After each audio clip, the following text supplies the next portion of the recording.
If you ever stay up at night scanning through frequencies on a shortwave radio, there's a good chance you might come across something very odd and kinda creepy. You'll find a station that is nothing but a disembodied voice reading off a seemingly random string of numbers. There's often an identifying sound or song which is played on a regular basis before another recital of numbers. These stations have no call signs or other identifying information, and no one has ever publicly claimed responsibility for them. Learn more about number stations, what they are, and how they work on this episode of Everything Everywhere Daily.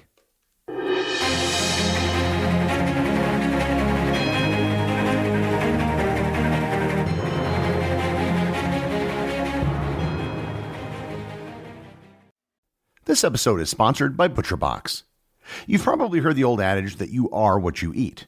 Nowhere is this more true than with the meats and seafoods you consume.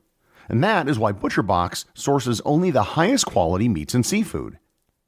All of their beef is grass-fed and grass-finished. All of their chicken is pasture-raised. And all of their seafood is wild-caught. They're able to do this by finding only the best producers who can meet their high-quality standards.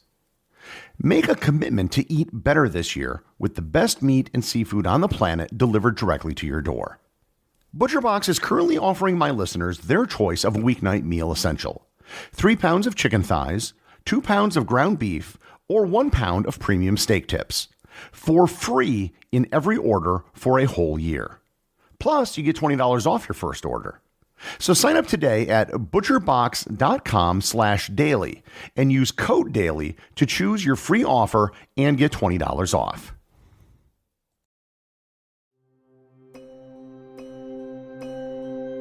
Welcome to the I Can't Sleep podcast with Benjamin Boster.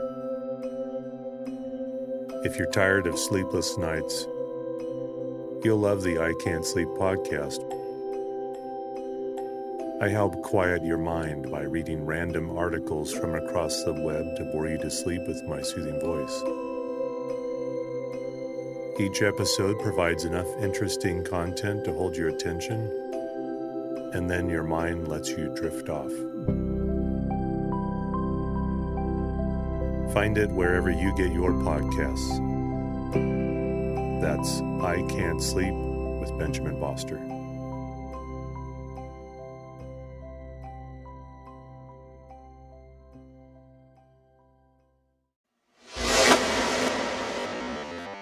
Back in the mid-1990s, I owned a shortwave radio that I would sometimes listen to at night. At the time, before the internet became widespread, shortwave radio was a window into the rest of the world. Shortwave radio signals can travel vast distances around the world by bouncing off the Earth's ionosphere, especially at night. I could move up and down the dial, picking up any number of stations from around the world broadcasting in different languages. However, every so often, I came across something that was very weird. I'd find a station that was nothing but somebody reading numbers, seemingly random numbers. Sometimes there would be a sound or an audio cue that would break up the numbers before someone started reading them again. Listening to these stations was really creepy. They seemed to serve no purpose. You'd just listen to someone read numbers over and over, usually in the middle of the night because that's when you could get a good signal. So the million-dollar question was, and is, what were these number stations? The very first thing that could be construed to be a number station appeared during the First World War.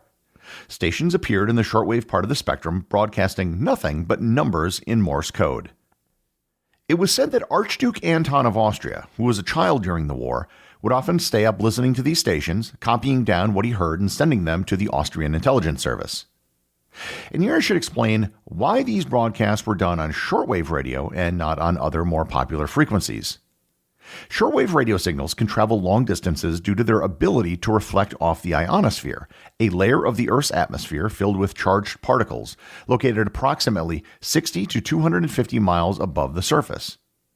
Unlike higher frequency signals such as FM radio, which typically travel in straight lines and therefore are limited by the horizon, shortwave frequencies have the property of being able to bounce between the ionosphere and the Earth's surface.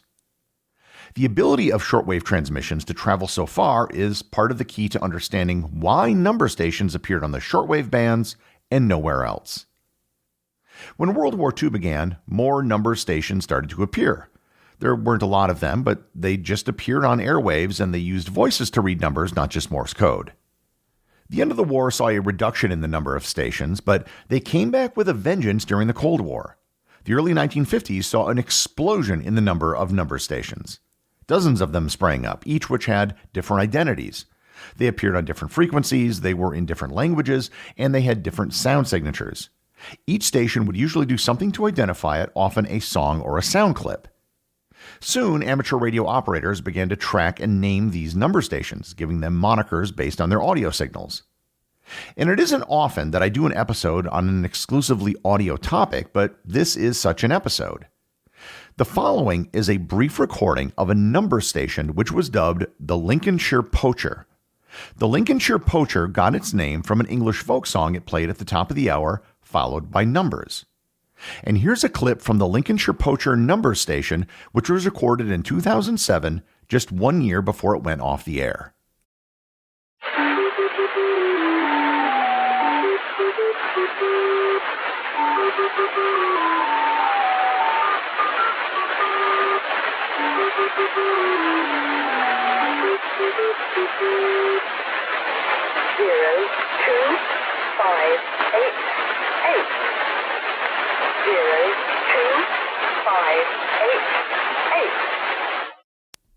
Other stations were identified, such as the Swedish Rhapsody, the Buzzer, Yosemite Sam, the Pip, and others.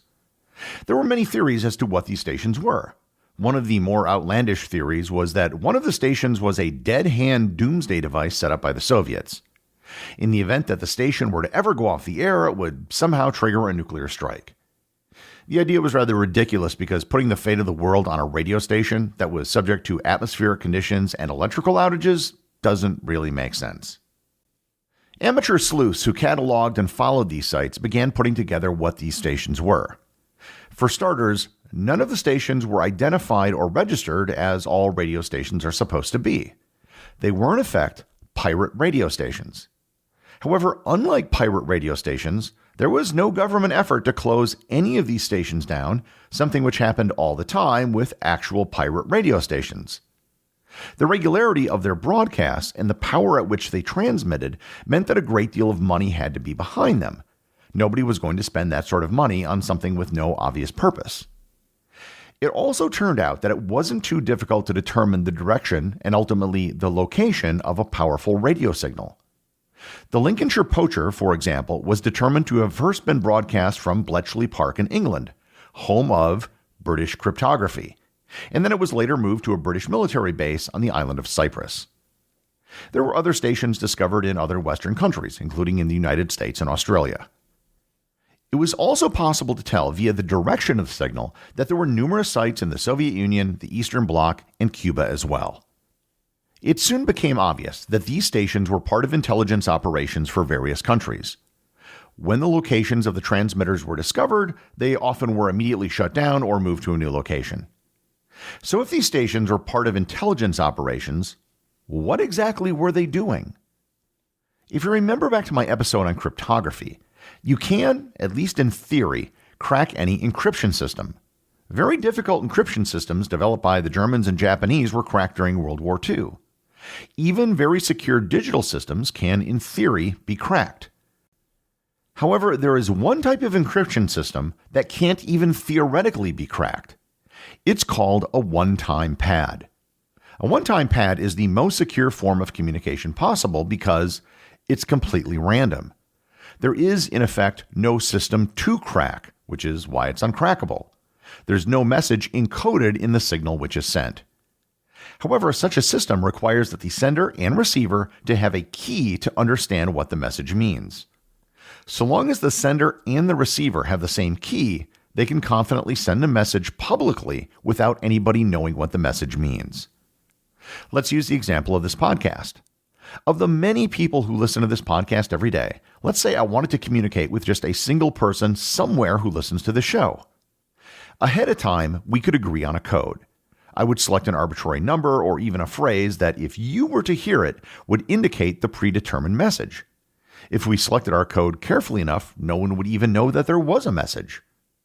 And this is a very simple example. You could create an elaborate numeric system that could convey very complex messages as well. If an intelligence service puts agents in the field and needs to send them instructions, the most secure way to do so is using a one-time pad. However, the agent has to keep the pad secure, otherwise they would be compromised. So why then would they use shortwave radio? In the case of sending messages to agents in the field, it doesn't matter if an adversary knows where the message is being broadcast from. I'm sure every country with an intelligence service knows exactly where the numbers stations originated from. What matters is protecting the agents in the field. A shortwave radio transmission can be picked up literally anywhere. All that's required to pick up the signal is a cheap shortwave radio, which can be purchased almost anywhere. I was able to find a shortwave radio for sale on Amazon for just $10. An adversary would have no idea who listened to the signal because the signal is available everywhere to everyone. That is what makes the system particularly ingenious and why so many countries use it. There have been cases of countries who've tried to jam the frequencies used by number stations, but then they just usually move to other frequencies, probably to a predetermined frequency in such an event. Despite the very public way number stations are operated, no intelligence service has ever publicly admitted to having operated one. Sort of. In 1997, an anonymous source in British intelligence told the London Daily Telegraph that the stations were not for public consumption and that they are exactly what you think they are. So they sort of said something without really saying something. Declassified documents from both the Czech Republic and Sweden have shown that during the Cold War, Czechoslovakia used number stations for espionage. Moreover, there was an espionage case in 1998 of a Cuban spy ring that was busted in the United States. They found a spy that was using a shortwave radio receiver to get messages from a number station, which was called the Atención station, based on its sound signal. The spy was found with a laptop that used a one-time pad to decode the messages. The Atención case remains the only time a number station was used as evidence in a public espionage case. When the Cold War ended, the number of number stations decreased dramatically. However, they didn't disappear. There are still number stations that are broadcasting today. There are many websites that can help you find and listen to them if you have a radio, and there are several software radio websites that you can listen to various frequencies in a web browser. And you might be thinking, that number stations seem rather antiquated. Wouldn't it be easier and safer just to communicate online? And the answer is, not necessarily. You certainly can communicate safely online with cryptography, even though it theoretically could be cracked. That, however, isn't the problem. Even if the communication can't be read, it's possible to identify the recipient. Every sort of online action involves what's known as an IP address. Given the resources of a state actor, let's say something like the NSA, it's at least possible to figure out who received a message and get an idea where they're located. Even using things like a VPN or onion routing can still be figured out if you have enough resources. However, there's nothing to track with a radio receiver. The only possible evidence would be catching a person with a radio, and even then, lots of people have radios. Number stations remain one of the most open and public secrets in the world. Anyone can listen to them, but nobody really knows who their intended audience is. The executive producer of Everything Everywhere Daily is Charles Daniel. The associate producers are Peter Bennett and Cameron Kieffer.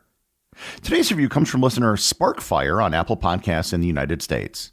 They write, Gary, I can't believe how a podcast can change my life. Yours has. My family is tired of hearing about the facts I bring up every day. Thank you for doing what you do. Well, thank you, Sparksfire.